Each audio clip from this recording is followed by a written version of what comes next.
A huge episode of Triggered tonight. We're going to have some fun. We got Darren Beatty from Revolver News. That's always a good one. You guys love his content. He's leading the charge on some of the forgotten stories that should be really, really big stories, but conveniently are being neglected by the mainstream media, the FBI, and other criminal organizations like that. I think all of you guys love Darren because every time he comes on, we get some incredible numbers and a ton of questions. So Darren is literally at the center of reporting some of the biggest stories. Again, January 6th pipe bomb mystery. It magically disappeared. You almost killed a vice president, and the RNC and the DNC, and yet no one's even curious what happened anymore. It's almost as though it was a plan. He's talking about and breaking stories on the aviation crisis in America, the DEI and insanity, as well as the endless war, corruption, and so much more. So you're going to want to watch this episode and check it out and hear what he has to say. You'll also get my first commentary on the insane ruling out of New York this week. My father, myself, my brother, the Trump organization, $364 million in what is described by many liberals even as a victimless crime. Even the libs, as crazy as many of them have gotten over the last few years, they are confused at this point. So we'll be talking about all of that. You'll get my reaction beyond what you just heard right now. So make sure you're liking, you're sharing, and you're subscribing. I see how many people are watching. I'm looking down here in the comments. Got a couple screens going. I see that. I see where we are. All you got to do is hit the like button. That's how we get it out there. Remember, you can find these episodes on Spotify and Apple Podcasts after they air here on Rumble. So if you have friends that get their podcast this way, make sure you're sharing this with them. It's easy. That's how we do it. You can also find more coverage of this show and all of the top stories that I'm interested in that we talk about here on my news app, MXM News, where you can get the mainstream news without the mainstream bias. These are the stories that me and my team see fit. We're one of the companies that has been debanked because people don't like being able to see an alternate viewpoint if you're in corporate America these days. So check out MXM News. You can get it on the App Store as well as on the Google Store and all of that stuff. And we're there for now, so that hopefully we can give you the news, not the Apple curated or Google curated news that is basically like the highlights from CNN. And as we always say, is that true, or did you see it on CNN? Because they're two very, very different concepts. So now last week, folks, it became official that America's justice system is no more. Judge Arthur Engoron's decision against my father, my brother, me, and the Trump organization is a complete travesty of justice. There's literally no victim here. Judge Engoron, who's a lifelong Democrat donor, literally wrote there, and I quote, timely and total repayment of loans. He said this. He said that happened. He said that it is undisputed that defendants made all required payments on time. Think about that. So he's acknowledging that there's no victim. Hey, folks, you can't have damages if there's no victim. You certainly can't have $364 million in damages if there's no victim. That's unheard of. That's insane. That's Bolshevik level stuff going on right here in America in 2024. Though if you've been watching for the last few years and watched our devolution, you'll see that that's probably not a stretch. And it's not just going to happen to Trump, folks. It's going to happen to you eventually. Here's Shark Tank host Kevin O'Leary explaining just how destructive all of this actually is. For some reason, this judge takes it upon himself to fine this developer. Forget that it's Trump. This is not about Trump anymore. If you're a developer and you see this happen in the state of New York, why would you take the risk to put up this much money and have a judge arbitrarily decide that you are in some form of breach of fraud when no damages occurred at all? And this is the same process that occurs everywhere. Guys, this case was brought for one reason and one reason only: to attack the Democrat Party's top political opponent, who happens to be my father. Democrat New York Governor Kathy Hochul just admitted this. She literally said the quiet part out loud. She went on the radio yesterday and said that other New York businessmen don't have to worry, folks, because they're very different than Donald Trump. I mean, think about that. This is a governor of a major state, one of the largest in the union, saying, no. Like, you're not going to get treated the same way as he is. You're not Donald Trump. So, you can do what real estate developers do, and we won't go after you. Are you sure?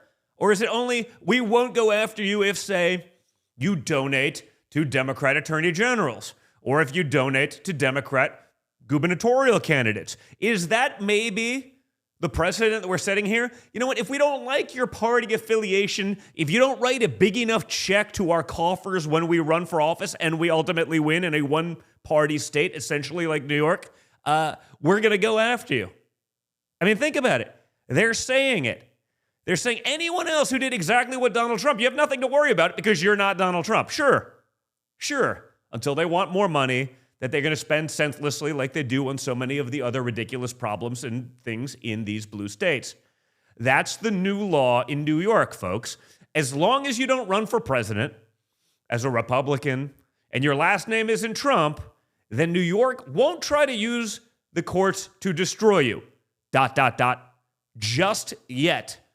Just yet, folks, because there's going to be a time where you have a little disagreement and they're going to put the full force and weight of the state against you, and they're going to try to ruin you and bankrupt you.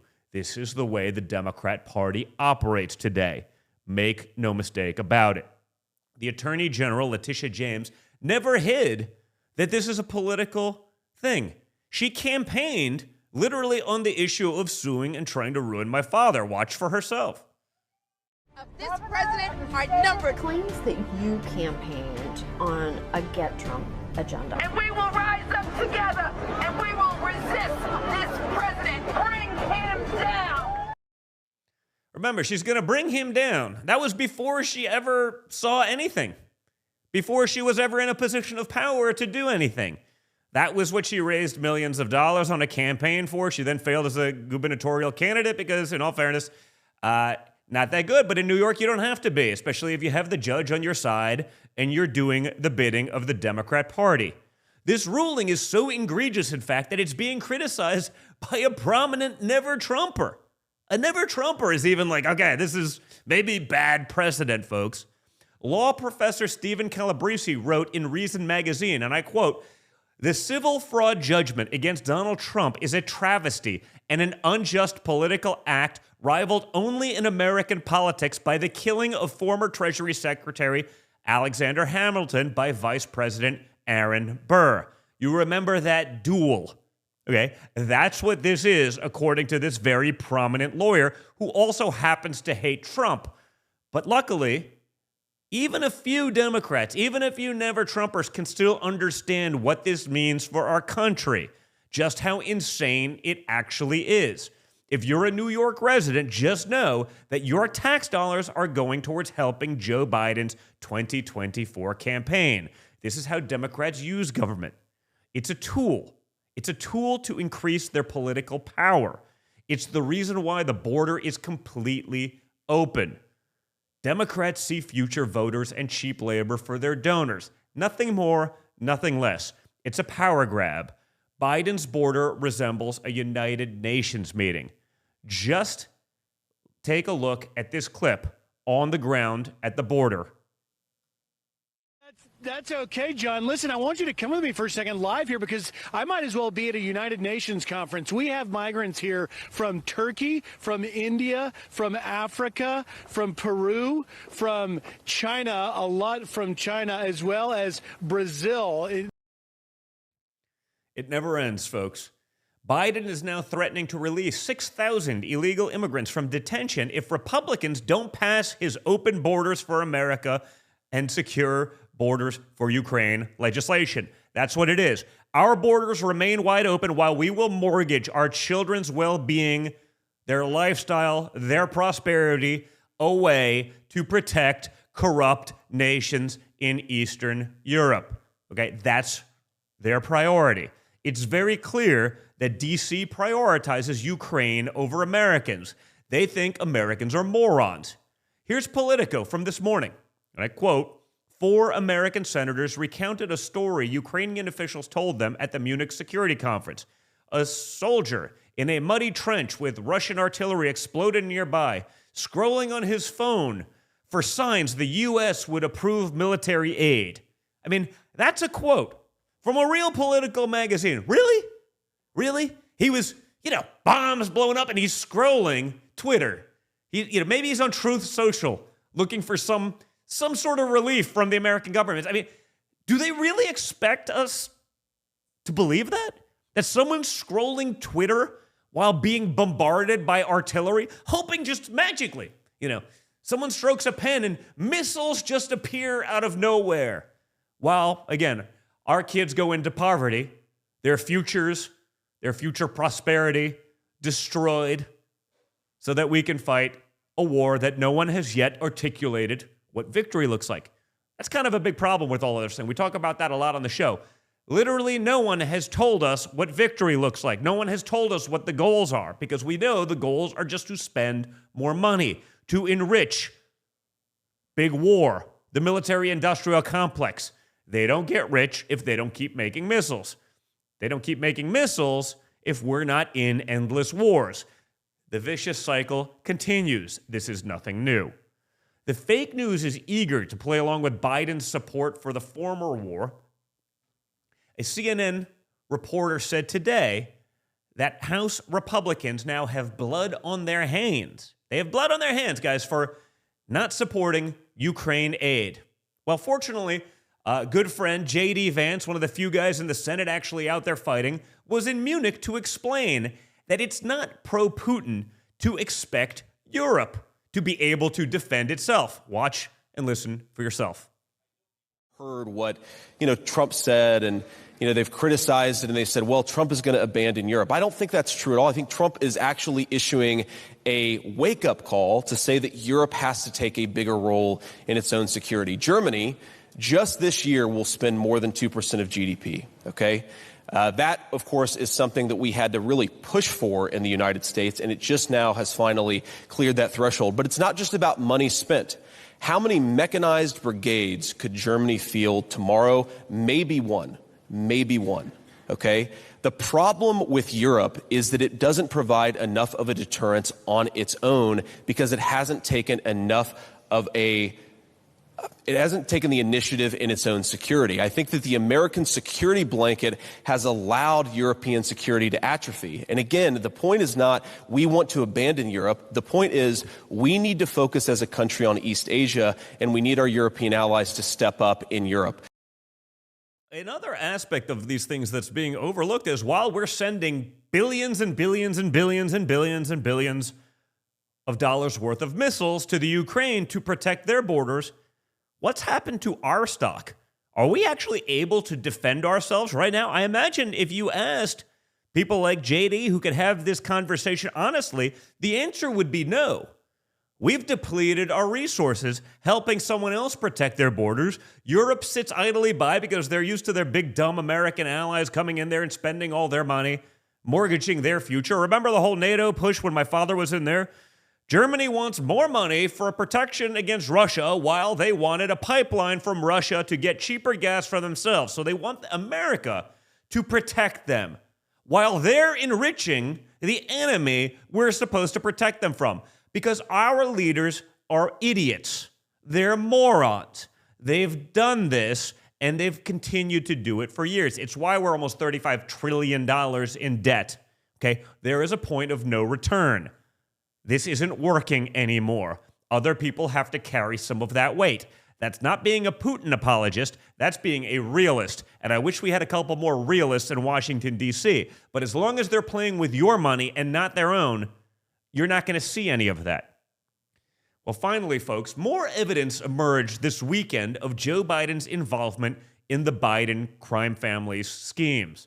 A Politico report on Sunday revealed that Joe Biden's name and clout was invoked by his brother, Jim Biden, during a deal with healthcare company AmeriCorps, which has since gone bankrupt. wreaking havoc in rural communities in the process. Joe Biden benefited from Jim's work with AmeriCorps, Politico noted, on the same day that Jim Biden received $200,000 payment for AmeriCorps. He made out a check for his brother Joe. I wonder. I mean, I know what we went through, where they created smoke and there was no fire, but no one's ever seen this much smoke surrounding one family without any fire, and yet still nothing happens. Will Joe Biden face any actual consequences for this? Of course not. There's one rule for Biden and one rule for the rest of the United States, and they're very different. So we need to wake up. We need to speak about this, okay? So that's why I ask you guys to like, share, subscribe, get this word out there so people are forced to have these conversations. Force them to be intellectually honest. They can't just hide behind the big tech/mainstream media headline, which is gaslighting and always far from the truth. So let's remember that and let's push back accordingly. And before we get to Darren, I got to get a quick word from our incredible sponsors, including one of our newest sponsors, Superbeat Heart Chews. We talk about it all the time, protecting not just your finances, but also protecting your health. And February is Heart Health Month, so it's a great time to start getting heart-healthy energy. Superbeats Chews are an easy, plant-based ways to support healthy blood pressure and circulation. Superbeats is the #1 doctor, pharmacist, and cardiologist recommended beet brand for cardiovascular health support. Paired with a healthy lifestyle, the antioxidants in Superbeats are clinically proven to be nearly 2 times more effective at promoting normal blood pressure than a healthy lifestyle alone. Get a free 30-day supply on all bundles and an extra 15% off your orders by going to getsuperbeats.com and using promo code TRIGGERED. That's GET Superbeats, BEETS.com, getsuperbeats.com. Use promo code TRIGGERED, get 15% off, and take care of yourself. Now, in the meantime, also be sure to check out The Wellness Company. We're protecting our health here. This is sort of a little bit different. This is not about maintenance. This is for when there's an outbreak, when there's a medical emergency.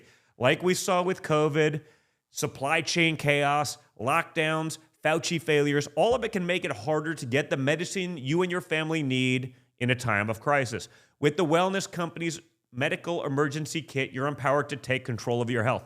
The kit includes 8 life-saving medications, including amoxicillin, the Z-Pak, and ivermectin, for you to keep on hand at all times, along with a guidebook for safe and easy use. So from tick bites to COVID to extreme public health outbreaks, every scenario is covered. Avoid the high costs, the hospital wait times, and take control of you and your family's health needs. Go to twc.health/triggered for a 15% discount on the emergency medical kit. That's TWC, like the Wellness Company, twc.health/triggered. Get 15% off. Take care of yourself. And guys, with that, joining me now, Revolver News founder, Darren Beatty. Darren, what's happening, buddy? How are you? Great to be back with you, Don. Always good to have you, man. There's a lot going on. I'm looking forward for your take. So, first off, the left's lawfare is now at a place where it's clearly, just destroying our country. I mean, they're just laying siege, doing whatever they could possibly do. They scream of fascism, but they seem to be acting like fascists themselves. But, this end of days sort of stuff that you're reading about now, you're a political theorist. It's what you've done. You came from an academic background, very, esteemed at that. I probably got in a little bit of trouble being maybe the only Trump supporter back in 2015, 16 that was in academia. Probably changed career paths because of that one a little bit. But, as a political theorist, how do you describe the nature of the corruption we're seeing play out right now? Because, I mean, it really feels dystopian at this point. Yeah, that's a great and very interesting question. It kind of eludes an easy and readily available answer.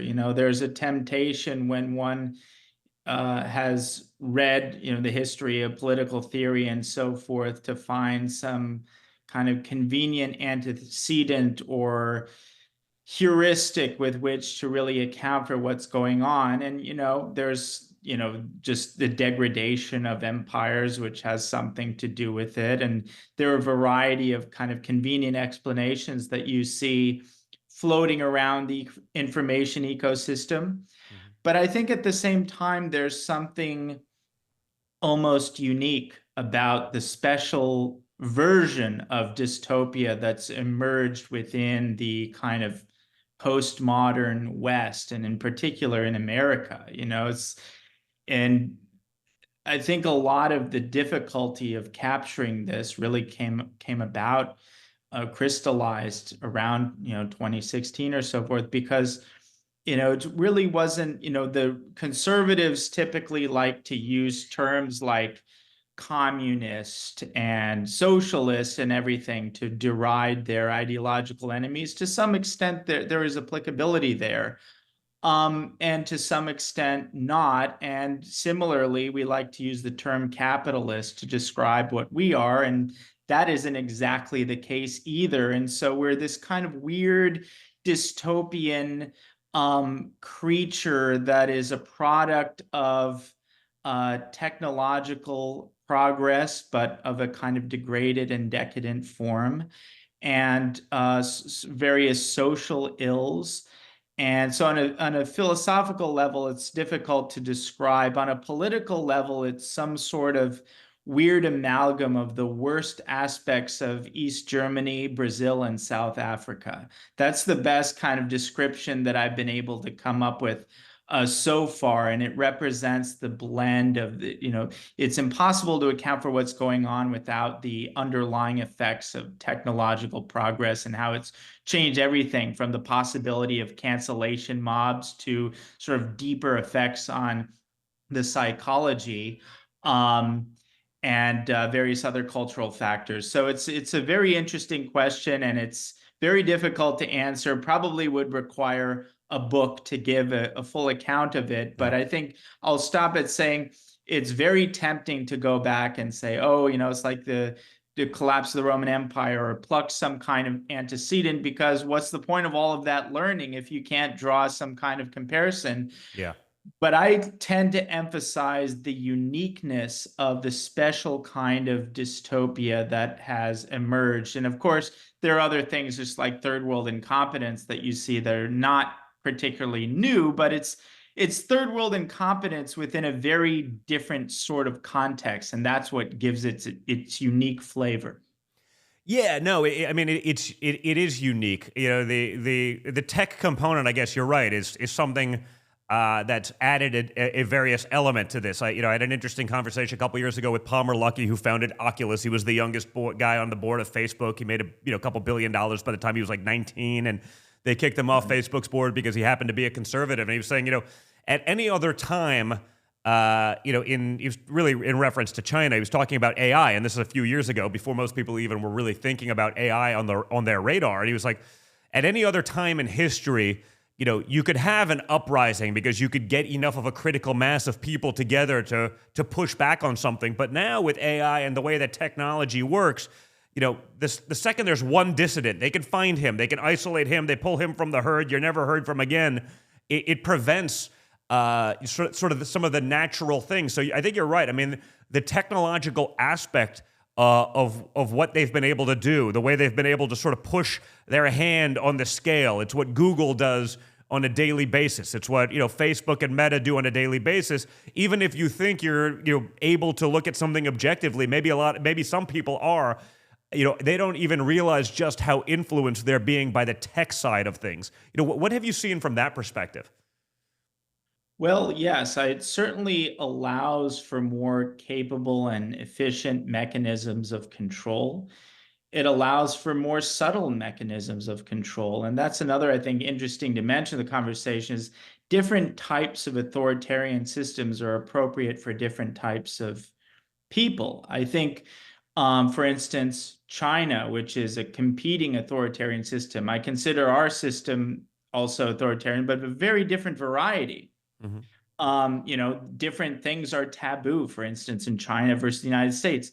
There are things that you couldn't say in the United States without getting fired or professionally ruined that you could scream out on the streets in Shanghai with no repercussions whatsoever. Yeah. And Yeah, like there's only two conversely, genders. There are things. There are they're things fine with that one in China. Exactly, and there's things that you can say in the United States that you probably couldn't get away with saying in China. So it's just different things are taboo, but on a deeper level, there's different types of authoritarianism that kind of comport with different national characters. I think in China, there's an implicit social contract that they're willing to give up certain freedoms that are not really in their history or in their kind of cultural expectation, and in exchange for economic progress and various other metrics of development and advancement. And so long as they're advancing as a society, so long as things are moving in a more orderly direction from chaos to orderliness, clean streets, functional infrastructure, growing economy, and these kinds of things, they could say, okay, we can accept an authoritarian system in exchange for that. Now, the funny thing about our dystopia is we're kind of getting the worst of all worlds, because we're sacrificing our freedoms and we don't even get clean and functional cities out of it, which is kind of, what's the point? At that, even Pyongyang, as I say, has clean streets. But for us, I think we require more subtlety in propaganda. We have to think of ourselves as living in a free society, and therefore the propaganda has to function differently. It has to be far more subtle and far more sophisticated, I think, in the United States. And you have to convince people, like you have, a group of thousands of people, all with tattoos and weird like piercings and things, and they all think that they're expressing their unique different characters. That's that's always captured for me the mechanism of Western and specifically American propaganda. You have to somehow convince a bunch of conformists who are really doing what the regime wants, but they have to think of themselves as challenging the regime or expressing individuality or freedom or something. Yeah. And you see it all the time on the left with these, left-aligned cultural figures who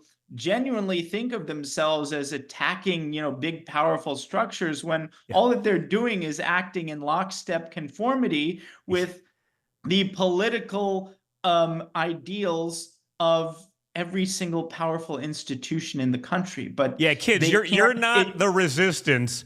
Exactly. If you agree with all of corporate America, all of big pharma, all of the mainstream media, all of pop culture, like, I got news for you. You ain't the resistance, buddy.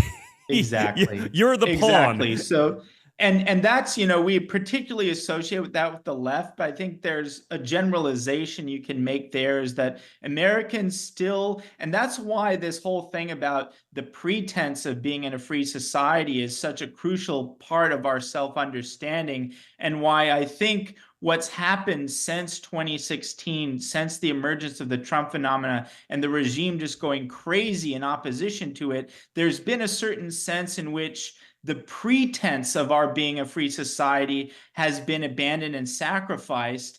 And that has, I think, very interesting downstream consequences in terms of our self-understanding and also the ability of the regime to maintain its effectiveness down the line. I think that we're in different territory when we've abandoned even the pretense of being a free society.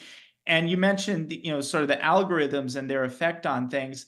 That, I think, is also very conveniently tailored to our kind of specific requirements, because it allows a mechanism of profound control, but also very subtle control. Because people, it's one thing if you have Big Brother telling you, no, you can't do this. It's another thing when Big Brother says, okay, this is going to be in the top 10 search result when you search this. And maybe the more, politically dangerous stuff, we're going to put that in the 50th position, which we know based on psychological research, no one will ever go to the, 50th page Google search result. Yeah. You'll just go to the first page. And so many things like that due to, how lazy people have become and how susceptible people have become to what the technologists call friction, which is basically any effort that you have to put in to get somewhere. People... people's laziness in this regard has actually been exacerbated by technology itself, because everything is so convenient and immediately accessible. Just to have to jump through a couple hoops is you might as well have something completely censored, but you don't have to do it. You just have to have people jump through hoops. So, you don't have to actually learn something. You can just, Wikipedia it and get literally the most biased possible explanation for something. Just find any conservative and read their Wikipedia page versus what you know about them, and you realize, like, wait a minute, we're being influenced across the board, and that's what Google uses as their fact check system. And it's one big methodology helping the leftist viewpoint on all of these things. But you're right, if you're lazy and you're not going to do the research, which we're all frankly guilty of in many cases, especially for things that we may not deem all that important, we are being influenced whether we like it or not. We assume the light version of something or the audited version of something is actually reality when it's oftentimes far from it. Exactly. Yes. So there's like two different basic dimensions of the effect of technology. One is it allows the system to more effectively exercise control, and the other side is sort of more insidious and internal to the psychology, is that it really changes the way that people process information, and it kind of rewires your brain. Simply being accustomed to process information on the internet rewires your brain and has a negative effect on one's attention span. I can say it for myself. I made a living, that was my job, reading every day and writing, and I used to read hours and hours and hours a day. Now that I've been in the news, I can barely read for 20 minutes an actual book because the internet has rewired my circuitry. And I'm probably not even the worst example. So there's I get it, man. Once social media kicked in and I had my phone and I had all of that, you had to stay relevant. Now, I guess I've turned it into a platform, but I see people that spend 8-9 hours a day on their phone, and they got 7 followers. I'm like, what are you doing? Right. But you're right. I mean, I used to probably read a book a week, every other week. Now if I read 2 or 3 a year, it would probably be a lot, and I considered myself fairly well read. But in the last 5, 6, 7, maybe even 8 years, that's totally been gone by the wayside. And I was actually reasonably disciplined about that. People who weren't, I imagine, they're not even picking these things up anymore. And I run a publishing company too, so it's like that's how crazy it all is. No, absolutely. And we're just getting started, with the new, I guess it's somewhat inevitable that we're going to have these glass things everyone's wearing, or it's at least very likely that some version of that will. And then your entire, perceptive apparatus is quite literally mediated completely. Everything is mediated to the point where you're not even, getting a direct sort of visual perception of things. The cameras in what you're wearing is processing something and then it passes back to you. So everything is, and the opportunity to abuse that are obvious, but forgetting about that, simply saying, well, how does that just degrade your perceptual apparatus? How does that change sort of the nature of what you are as a human being in terms of how you live in the world and exist in the world? And so we're really kind of becoming different creatures. And I don't say this from a kind of Luddite perspective. I don't really think it's possible to go back, but I think even as we inexorably move forward, it's better to do so with the maximum degree of self-awareness as to what's happening and what we're losing. Well, I hope we have that. I mean, you saw it, sort of, what was it, 10 days ago at the World Economic Forum. They're basically like, hey, listen, the rich will be able to go vacation in places, and for everyone else, here are your VR goggles. And I'm saying, wait a second, but when you think about it, you think about the advent of AI, and I remember when AI first came out, and some of these. And stuff was going on, and then you canceled the pipeline coming through America, and all the reporters are out there, those guys, the roughnecks that work on the pipelines, like they should just learn to code. Well, it turns out, AI is probably displacing reporters in a lot of these basic white-collar jobs. Basic, white-collar legal is going to be taken out by AI because you can stick something in a computer and you don't have to pay someone $500 an hour, for basic thing. As that develops, it almost feels as though there's going to be a lot of people that are incapable or unwilling to work sort of, good blue-collar manual labor jobs that are going to be totally displaced in the workforce. And maybe something else comes up that puts them out. But, it almost feels like, hey, we'll put you on a government program. The VR goggles will keep you busy, and that's going to be your life. And honestly, when you look at sort of again the devolution of where we've gone as a society, and guys like you who are academics that don't read much anymore because you can't. You got to wonder what the long-term plan is for all of these things. Yeah, it is very strange. And I'm told there was a Harvard sort of libertarian philosopher called Robert Nozick, and he was known for a thought experiment with basically, say, well, if you could experience all of these things in a kind of pleasure machine and it was indistinguishable from reality, like, would you do it? And it's designed to tease out, the significance of things actually happening versus you just experiencing them as happening. And I'm told that for the first time ever, when presented with this sort of thought experiment, the students were basically attracted to the idea of living in this experience machine. And so, again, I think this accounts for a transformation of our collective relationship to technology and to what is real. We're increasingly accepting that our lives and our perception and our experiences will be hyper-mediated through technology rather than mediated through our normal biological apparatus. And again, so it's the technology transforms our preferences in that regard, and as we become more accustomed to it, it just becomes, it really does kind of shape who we are as creatures to the level that we're kind of evolving beyond, but maybe not even in a positive way, evolving beyond, human beings in the sense that we would ordinarily understand that term. Yeah, we're going into the Matrix, right? And but I guess since you mentioned Robert Nozick, are we better off under his sort of night watchman state and divorced from this micromanagement of all of our lives, because it breeds sort of a police state and tactics and lawfare that we're seeing play out right now? I mean, you saw, Governor Hochul of New York. No, this, it's different. It's, this isn't going to happen to everyone else that is a developer in New York. It's only happening to Trump. I mean, are we to believe all that? Well, I mean, I don't think it's only going to happen to Trump. The political system has been politically weaponized in the same way that sort of the security system was weaponized. I think the first wave of it, as you saw, and that's been a running theme, really, since, again, all of this stuff really kicked off with the Trump phenomenon that just shocked the system and terrified the establishment.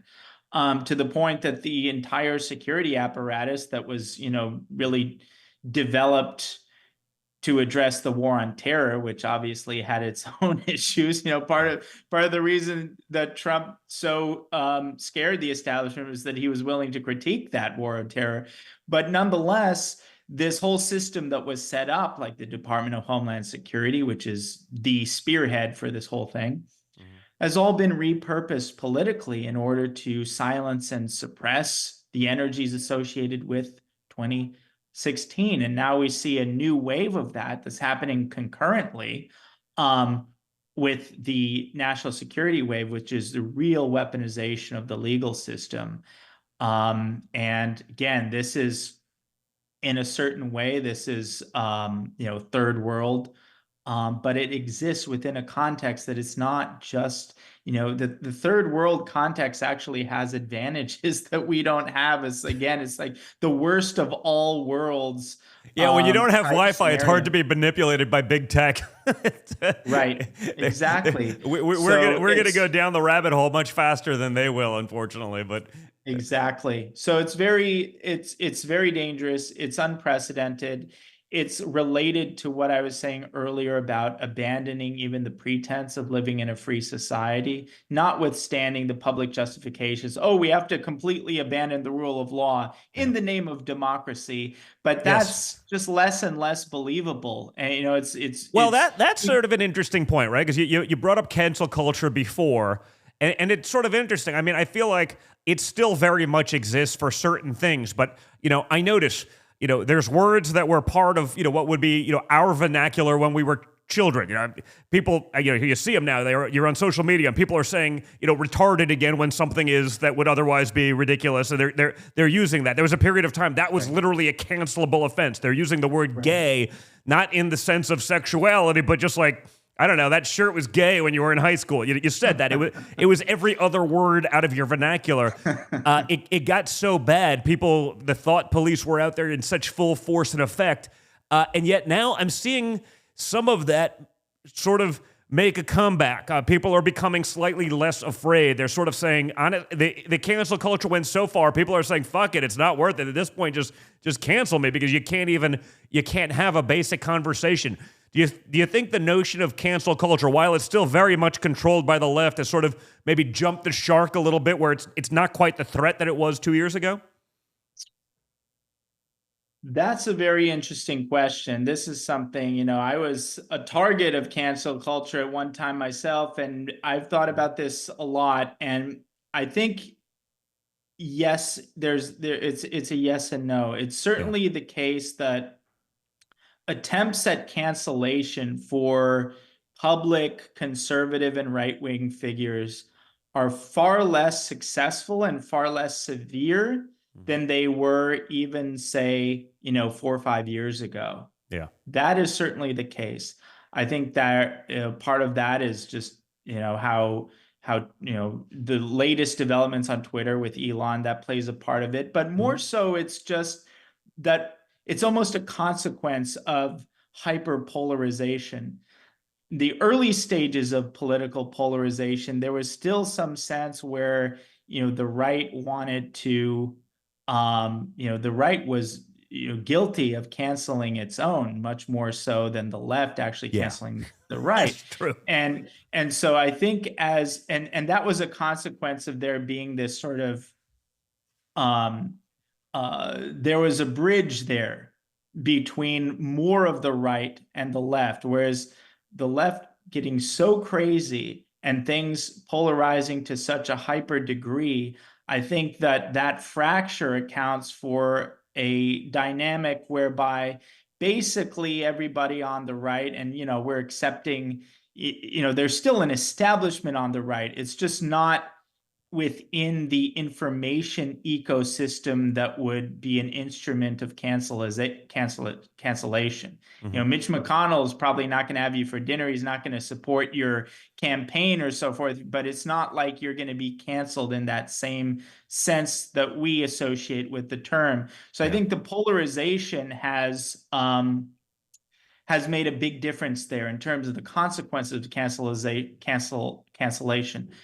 But the other side to that, though, is I think that it's much more difficult for words to have an impact as such. So before, when words had more of an impact, or there was a perception of that, there were more repercussions to words that could have a politically subversive effect. Whereas I think now the information ecosystem is, on the one hand, so polarized, and on the other hand, just so kind of chaotic and rapid in terms of its movement, that it's very hard for anything to just land and stick in an impactful way. And so on the one hand, you have people who aren't getting canceled so harshly. On the other hand, I think it's much more difficult now than it was before for words to have an impact at all within the public arena. I mean, that's fair and also scary, but I can totally see that. I mean, with other stuff going on right now, you brought up Mitch McConnell. Where do you see this Ukraine funding battle going? Are the Democrats and the media just going to blame Republicans for successes that Russia make? And, I don't think anyone's pretending that, despite what they're doing for but that Russia's not winning this thing right now. And, maybe if we spend another couple $1 trillion, maybe we can give Ukraine a chance. And, but, what are your thoughts there? It feels like we're living in backwards world as it relates to all of this right now. And no one's actually articulated sort of how this will end or what even success looks like. That's a great question. And, I have to second your commendation of Senator Vance. I think Vance is really outdone himself in the Senate, and we're so accustomed to seeing disappointments in office. And I think Vance has really outdone himself, and particularly on this issue, taking the lead here. But it is kind of bizarre, and I think you hit the nail on the head in your monologue, which is, where's all of this going? What are our end-term conditions? What are our objectives other than Raytheon Raytheon executives getting a bonus and buying another house in Telluride?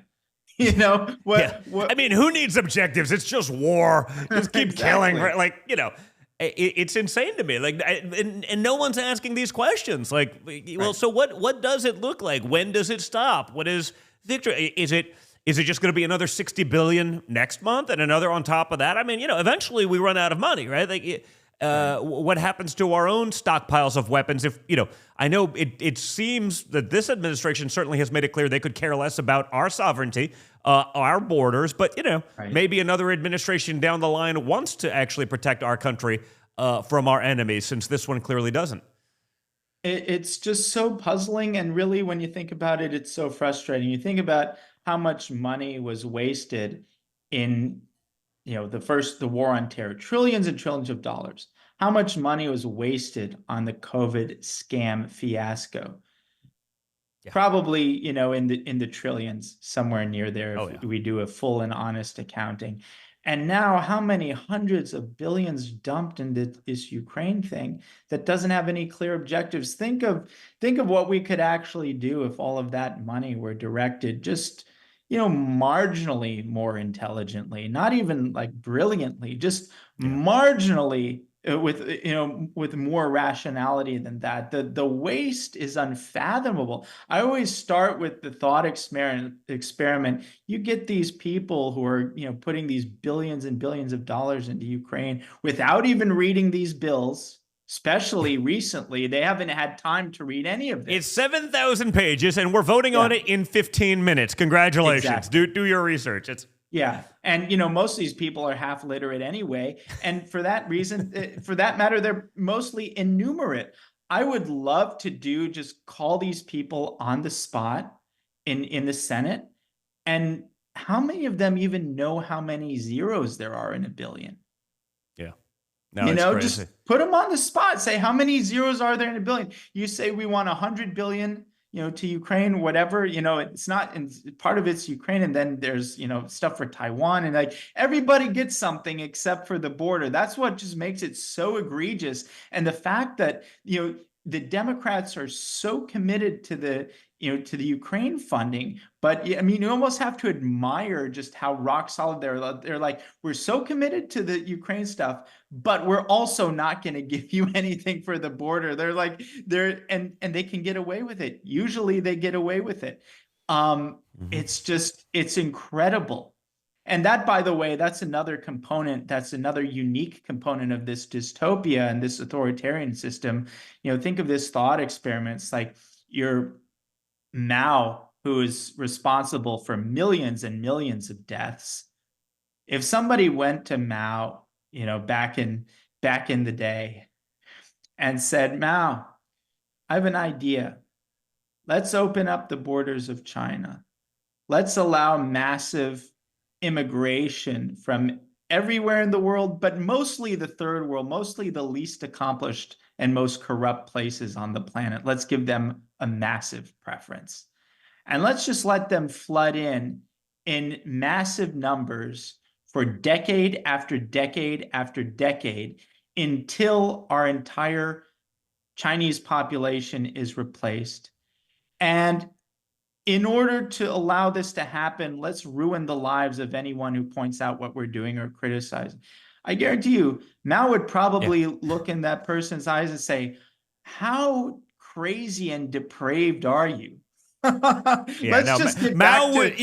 would draw a line at today's Democrat Party policies. He'd agree with most of them. Civilized stuff of starving our citizens to death, but replacing our citizens forever with foreigners, that's a bridge too far. You are going too far, sir. Mao would say.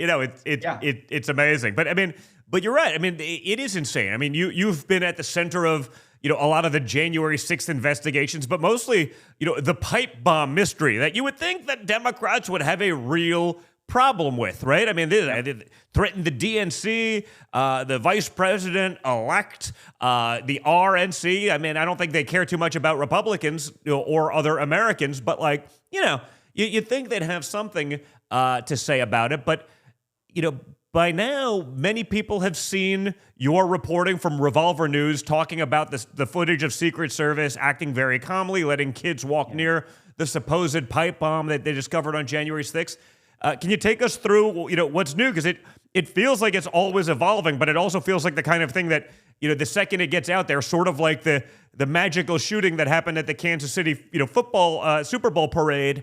It's out of the news really quickly. You got to wonder why. Well, it's very interesting. I think, unfortunately for the regime, they've been in suppression mode for so long on this particular story, and they've moved to damage control because with the latest video released, the story has reached escape velocity, and we're in the very final stages of ending this for good with the smoking gun, the final smoking gun. This pipe bomb story is probably, the biggest political scandal in recent American history because it really does underscore and demonstrate that January 6th as such was what I've called it all along, a Fedsurrection. Yeah. Unfortunately, it doesn't look like we have time to get into the full thing, so I'll just give people the most salient and immediate details with respect to this new footage. So the new footage that was released courtesy of Thomas Massey's persistent efforts, he's taken up our reporting and helped push it to the next level, which I'm very grateful for. We have this footage of the discovery of the pipe bomb outside of the DNC. Now, the footage depicts someone that we now know to be a plainclothes Capitol Police officer going up to Secret Service detail, informing them of the presence of this explosive device within feet of them. And the remarkable thing about the video was how lackadaisical the response was, the utter lack of concern. The Secret Service agents spend over a minute before they bother getting out of their vehicle, whereupon they just stand around, linger around for another 2 minutes. The most flagrant aspect of the video is when the Secret Service agents allow a group of children to cross the street in the direction of the bomb and walk within feet of a bomb. So there's a part of the video where you have the agents standing around the bomb, you have children who are just allowed to walk within feet of the bomb, no concern whatsoever. And of course, the Secret Service agents were protecting Kamala Harris, who was in the DNC building at the time. So you have these agents who are utterly concerned for their own safety, utterly unconcerned for Kamala Harris's safety, and utterly unconcerned for the children's safety. It's clear that they knew that the bomb was fake. Yeah. The only question is, how would they have known that this bomb was fake? And it almost feels like enough people clearly knew about what was going on, that there was some sort of setup. I mean, when does the whole sort of, the cover up sort of disappear? When does someone finally talk? Because it feels like there's dozens of people made aware, right? This wasn't just something done covertly by the CIA. Like others had to know because no one responds this way. We're in the very final stages of this. There are two more points. So I mentioned that Kamala Harris was in the building. This is something that she actively covered up and only leaked nearly a year after January 6th. And she still has not publicly acknowledged her presence in the building. Now think about this, Don. Kamala Harris is probably one of the most politically opportunistic creatures on the planet. Why would she forego the opportunity to milk politically the fact that she came within a hair's width of losing her life to this MAGA pipe bomb?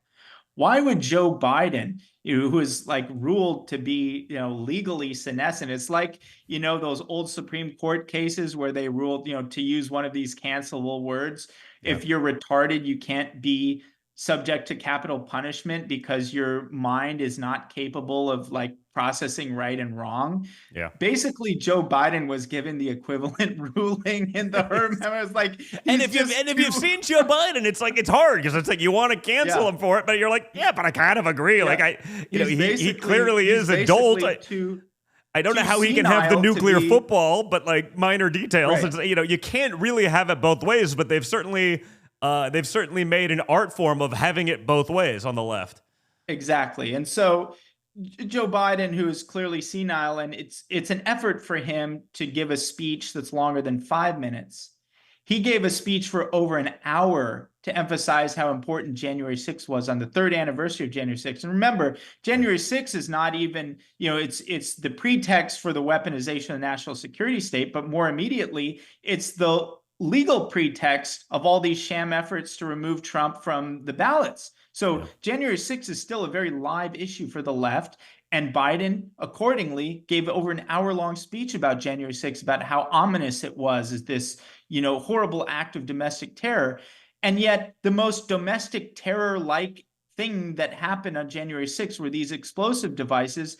The government technically considers pipe bombs to be weapons of mass destruction. And yet in this entire hour-long speech that senescent, senile Joe Biden gave, he couldn't dedicate a single line to telling the public, oh, by the way, my own vice president almost lost her life to these pipe bombs. So you think, how dark and how dirty and how embarrassing does the truth have to be for these people who won't shut up about how dangerous January 6th was, to not mention the fact that Kamala Harris was in the building 100%. When the bomb was there and being discovered?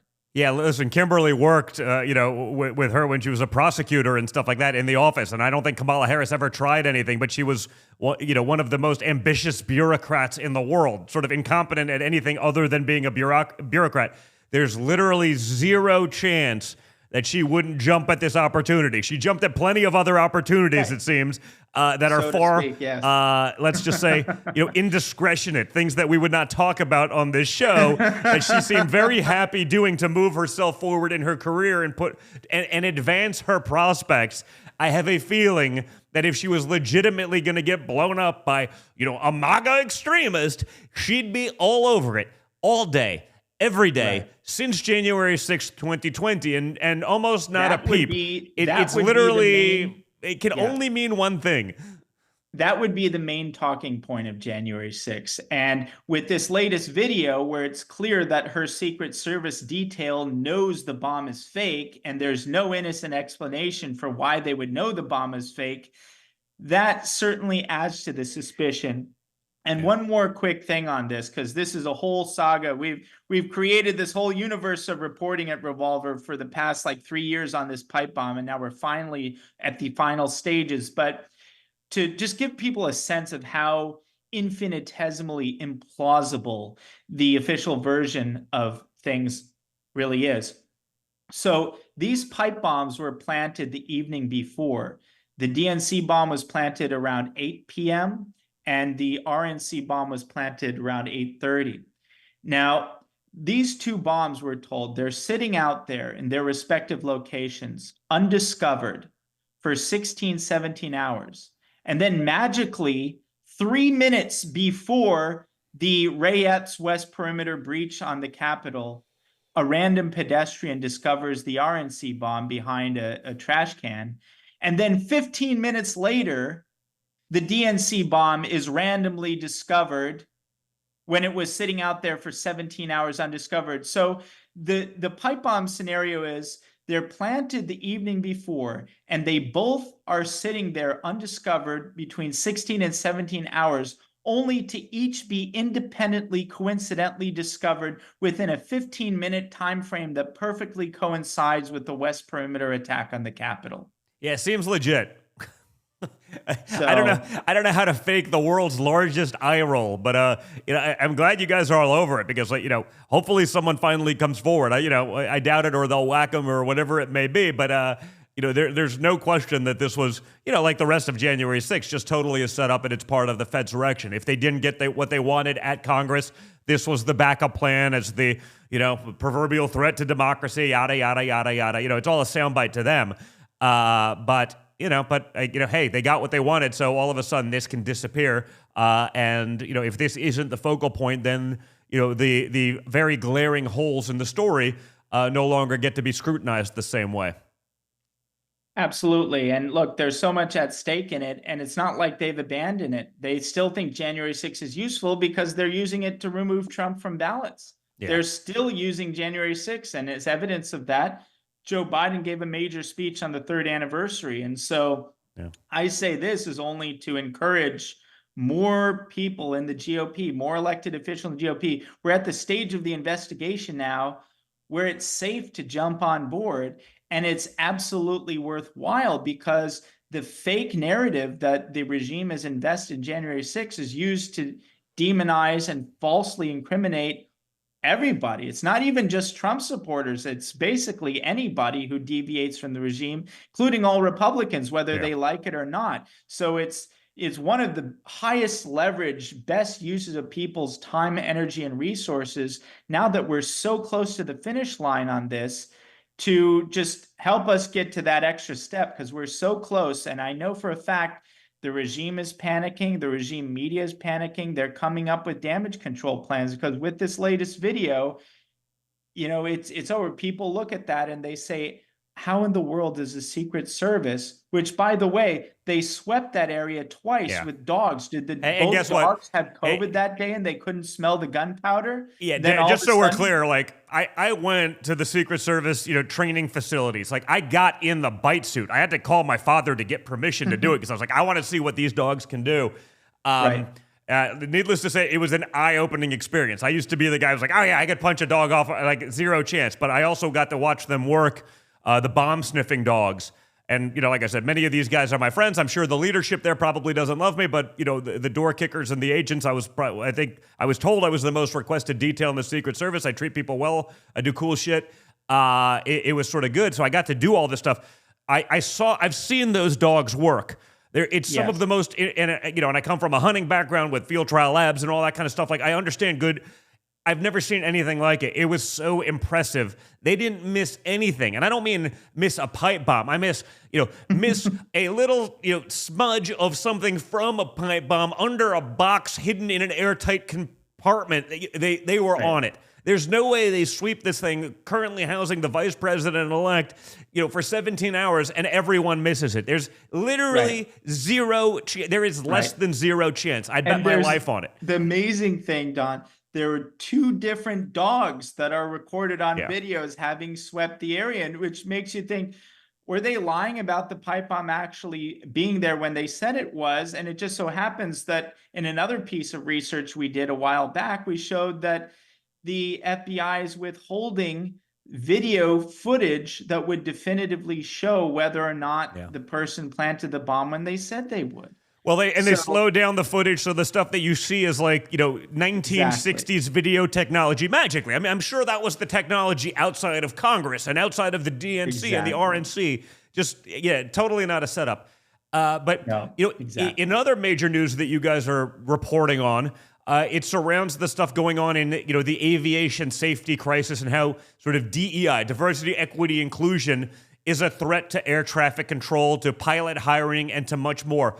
You've been at the center of it, and the story just seems to keep getting bigger. It's sort of like, as you go sort of further down the rabbit hole, you realize just, honestly, at this point, just how much they're literally playing with our lives. Can you give us the latest on what's happening with all of that? Well, it's interesting that this theme has seemed to have taken off, no pun intended, since our major report on the FAA. And we're seeing more and more examples of near misses. We've seen a lot of problems specifically with the Boeing 737 MAX, which is very dangerous. Nikki Haley's old company, the legacy of Nikki Haley at Boeing. And we're seeing pilot errors. We're seeing more near misses. And again, it's just reinforcing this underlying collapse in confidence that we're seeing across the infrastructure spectrum in the United States. And, the technologists at the cutting edge like, to talk about the decline in innovation. But this is sort of an even more troubling decline in our ability to simply maintain complex infrastructure that's been around for a long time. And there are, in our study, we found two major culprits to this. One was aggressive DEI promotion, specifically in the air traffic controller profession. And the other was the downstream ramifications of COVID policy. Again, like I said, how much did COVID cost us? One of our early groundbreaking pieces was a cost-benefit analysis of the lockdowns, but that was a more narrowly targeted analysis. We didn't even incorporate downstream effects like what happens when there's a next major aviation disaster that results from the hiring freeze that they implemented during COVID. And that's another major factor affecting the air traffic control. And there are countervailing trends. That's the interesting thing about when you're saying that, the special blend dystopia that we have, because the incompetence and DEI are really nothing unique to the US. There's, third world incompetence all across the third world, but it's combined with this technological advancement to the point that, I think the system is banking on automated systems sort of accelerating more rapidly than we're being held back by DEI. So basically counting on technological progress to outpace, the degradations of affirmative action. Don't worry, guys. Someone that's totally unqualified to fly the plane, they're just sort of a placeholder at this point. It's going to be robotic. Don't worry. We're going to pay them a salary. Just hope they don't actually have to ever take over, because then you're screwed. Just sit there. Sit there and look good on the brochure, basically. But yeah, that's the big question, is whether, the technologists are right that basically technological progress will totally overwhelm and accelerate beyond the increasing degradation of infrastructure we see on account of DEI and other policies. Interesting. So one of the stories that seems to be just totally swept under the rug is no one's getting paying any attention to it, is the stuff that you guys are covering as it relates to Pakistani Prime Minister Imran Khan.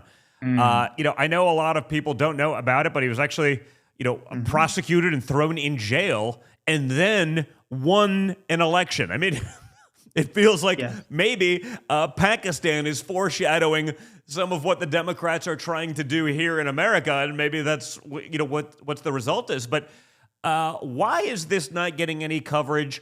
What's the latest? It seems sort of interesting. I mean, didn't their parliament basically say, no, he was thrown in jail falsely, it was a sham, and he wins an election, it doesn't actually matter?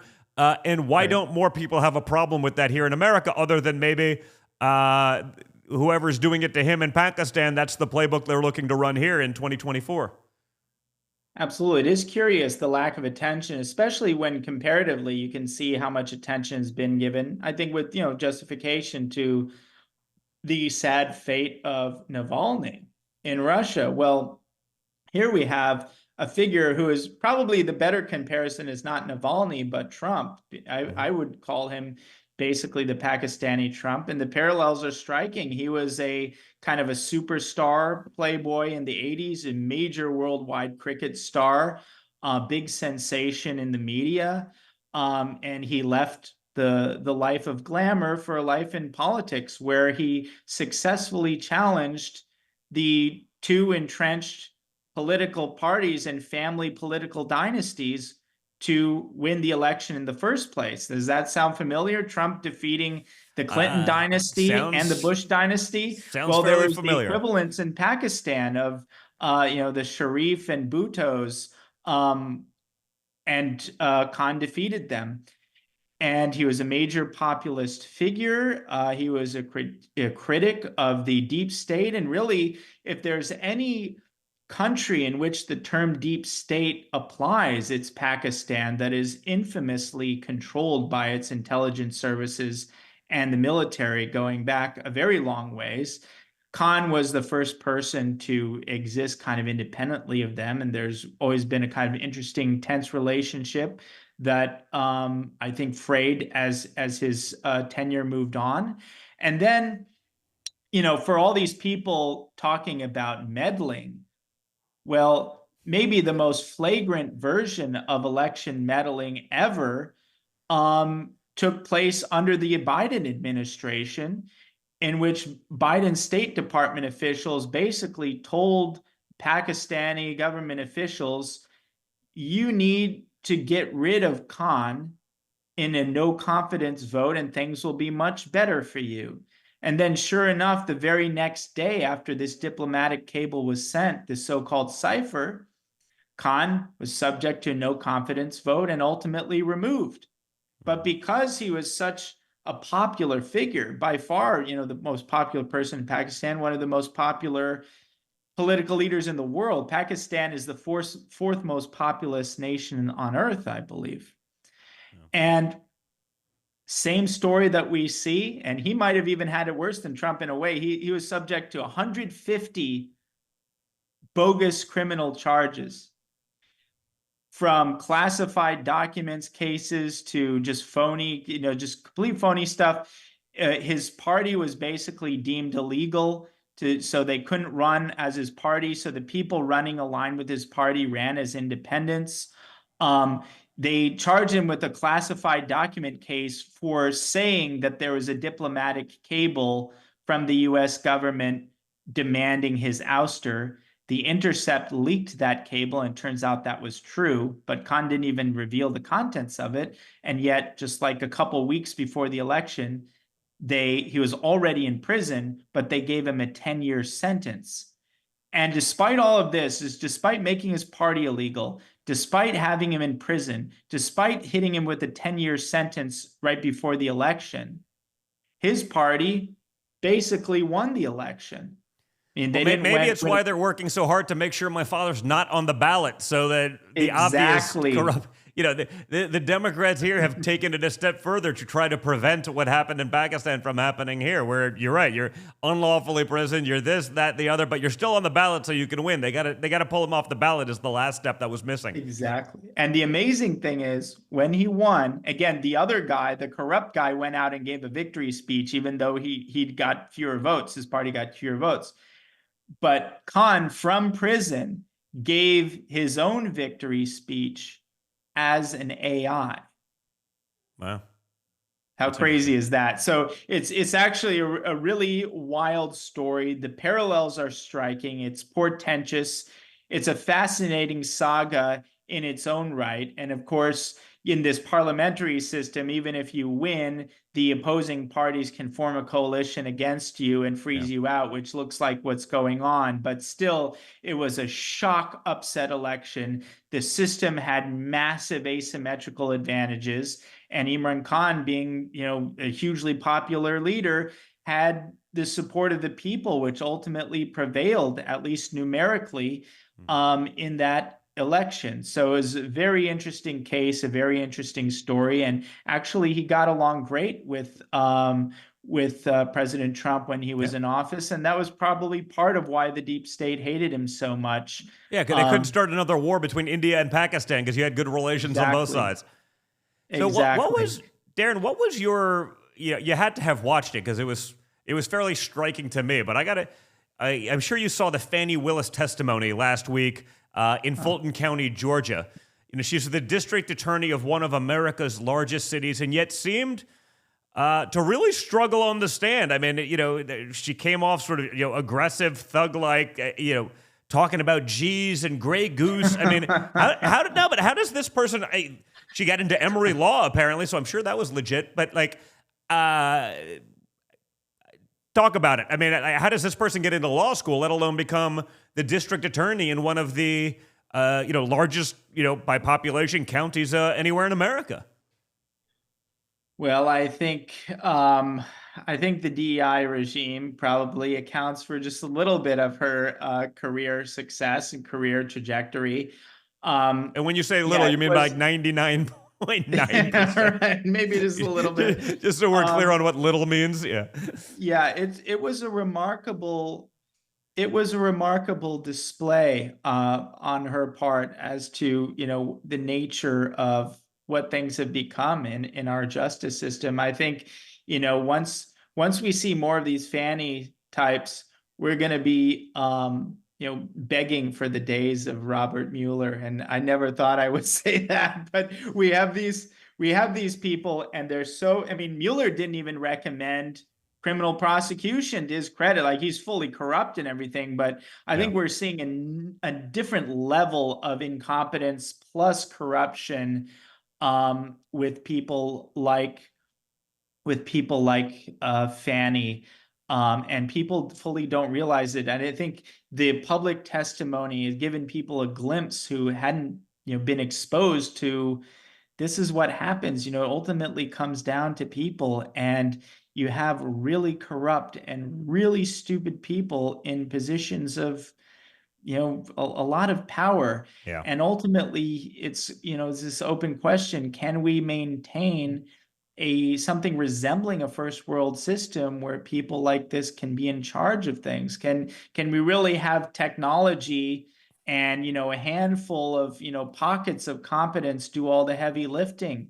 Like in India, the very smartest, the very top people are at the very top level globally, and they count on them to sustain the whole country. So at the highest level, India is doing well, but in the aggregate, it's third world. And so are we okay with our country becoming like that? So it raises a lot of very troubling questions. I'll put it that way. Yeah, because I mean, in the meantime, in Democrat city after Democrat city, we see more crime, more chaos, no rule of law. I mean, they'll spend countless dollars on, their vacations and spending, government money going after their political enemies like Trump, and then they'll utilize that to go on vacation, and they'll forget all about these magical, she paid back everything in cash because that's what normal people who aren't totally corrupt do, or something, we're told. But I mean, even in Kansas City, there was a shooting at the Super Bowl parade, and we still don't know any of the real information. They're refusing to name names. They don't want to identify the shooters, which tells me only one thing, which is that they weren't, like Republican white males. But what's going on that kind of stuff can sort of not just happen, but just disappear from the conversation so quickly and magically? Well, I think they were reported to be juveniles. Yeah, but you know what? Kyle Rittenhouse was a juvenile too. No. Yeah, and that didn't stop him from being a white supremacist, mass murdering, roving lunatic, doxxed by the press and by Democrats, a jury that was stalked by the same people. The actual fact, he shot a pedophile and other, pieces of shit, that totally neglected from the conversation. It didn't stop the Democrats from doing that. So, maybe they're minors, but, we seem to have a very different standard for minors that, There's a difference, though, Don. There's a difference between minor and juvenile. Minors refers to the age. Juvenile has, in the vernacular of the media, become a kind of euphemism, such that when they use the specific word juvenile, I think we all know what that means. Mm-hmm. Well, perhaps because it's shocking to me that you can have a celebration like this in a city and honestly, people aren't even intellectually curious. They're just like, you're right. It's not on the first page of Google, therefore it didn't happen. I'm like, wait a minute, right. Like we've seen video. They used to use the term youths, but I think now they've come to use the term juvenile. But it means the same thing, and I think they've released pictures, and it basically confirms our priors, as it were. So yeah, but the longer they cover it up, the more likely it is that it's exactly what you'd expect, basically. Yeah, that's usually the case. The problem is, that cover, that works fine for you and I to figure it out because we're sitting there doing this stuff all day. Maybe the people that are watching right now, it's why I ask them to like, share, subscribe so other people can hear about this stuff, but you won't see it on CNN. And, a vast majority of the population that isn't as, assertive in trying to figure out what's going on or, perhaps, as awakened, are never going to know that anything even happened. So that's a little bit terrifying. And perhaps the last thing I'd ask you about, what's even more terrifying, if Joe Biden was actually running the country, Darren, or if Joe Biden is just 100% being controlled by the deep state, which is worse between those things at this point? I mean, if it's Joe Biden being sort of, an inept individual that's in charge, or that he's just a 100% puppet controlled by unelected powers, which is worse at this point? Because it's one of the two. No one actually believes. It's got to be one of the two. Which is worse, in your opinion? Well, worse, I would say, given the state of Biden's mind, it would be worse if Biden were actually in charge. As much as I would say the deep state is bad, is to have someone who clearly just can't understand the basics of language or the basics of reality and his surroundings. Yeah. The deep state is at least greedy enough to want to maintain some of the spoils for themselves, and so they're not. There's at least an element there of maybe. I'd argue the Bidens have gotten quite a few spoils, Darren. It seems like this is by level of IQ. Definitely some of the most overachieving people as public servants with low IQ and crack habits. Given what they've made with what they were working with, man, I don't know as an American whether to be upset or impressed, because either way, they've definitely outkicked their coverage. Absolutely. So yes, I think Biden is clearly a figurehead, and in some ways we're moving more and more toward this kind of royal version of the presidency in the modern royal sense, in which royal figures are mere figureheads and everyone understands them to be such. That's effectively what Biden is he's King Charles, but even more ridiculous, if such a thing could be imagined. And I think another question, though, is can the Democrats get rid of him in time? And that also remains to be seen. But I'm increasingly of the view that for a variety of reasons behind the scenes, they're stuck with Biden, and this is going to be a big disaster for them in 2024. Unpopular opinion, probably, but I think they're actually okay with him. If they can do enough of their lawfare, if they can do enough of their cheating, if they can play enough games and sort of overcome the margin of fraud or win because of the margin of fraud, I think they're okay with it, because they have the puppet that you're talking about that will sign whatever ridiculous thing the left wants.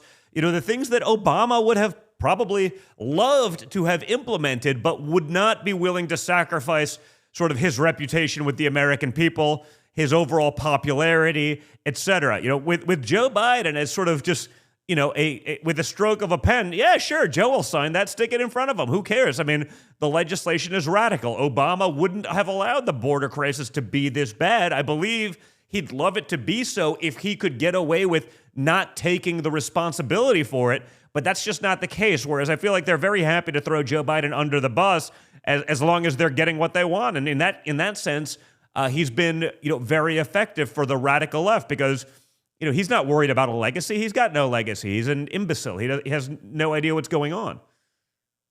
Right. Yeah, I think there are definitely factions that want him out and that think that he's gone too far. He's too ridiculous. He's not sellable. But again, that's a big coordination problem behind the scenes. And, there are various hurdles to that, from Joe Biden wanting to cling to the presidency because of the possibility of legal trouble for him and his family. He wants the pardon power as long as he can have it.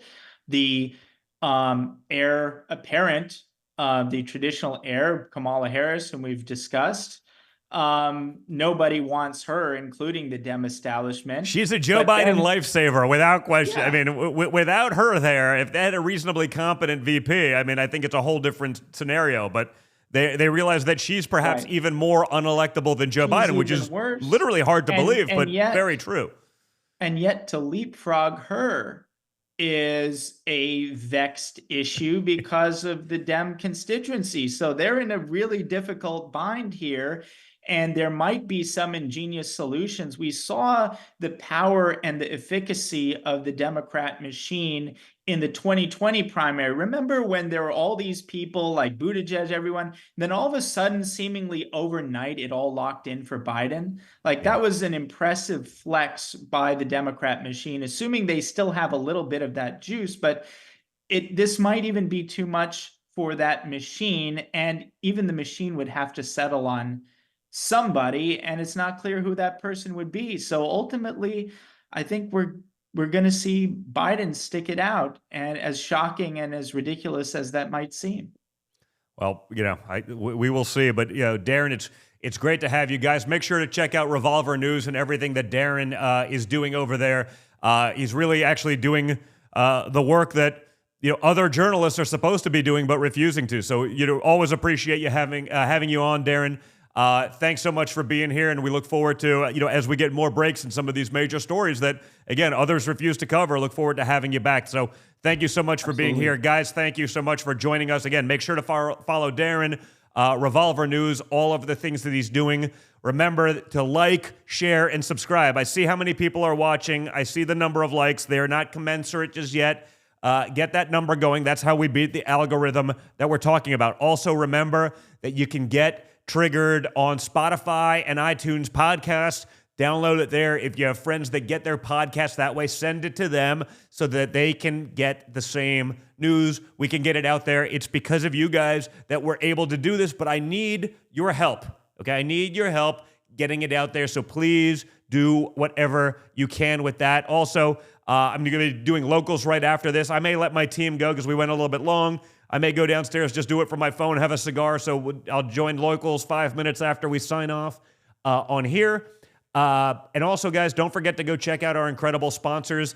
Go to twc.health/triggered for a 15% discount on their emergency medical kit. That's like twc.health, like the wellness company, .health/triggered, 15% off the emergency medical kit so you can take care of your family's health in an emergency, in a public health crisis, etc., etc. Also, get a free 30-day supply on all bundles and an extra 15% off your ordering by going to getsuperbeats.com and using promo code TRIGGERED. Okay, we talked about Get Super Beats, what they're doing for your cardiovascular system, all of the help there, taking care of your health, promoting good blood pressure, etc. So that's GetSuperBeats, BEETS.com, code TRIGGERED to get a discount on that so you can take care of your health. That's just your standard cardiovascular health. You got the wellness company to deal with the public health crises and other things you got to deal with, but be self-sufficient. Check it out there. Locals, I'll see you guys there in a few minutes. I may go grab a quick cigar. Check it out. If you're a member there, I'll go do my Ask Me Anything there. And guys, thanks as always for tuning in. But before you leave, like, share, subscribe, download the Rumble app because I'm not on every day. It's not as easy to get sort of in the rhythm of following the show, and share it however your friends, your families get their podcasts. If they get them on Spotify, send them the link. Do it yourselves. We got to take the initiative to do all of that because God knows big tech is not going to do it for us, guys. So thanks so much. You guys are the best. Look forward to seeing you soon, and I will see you on Thursday. Be good.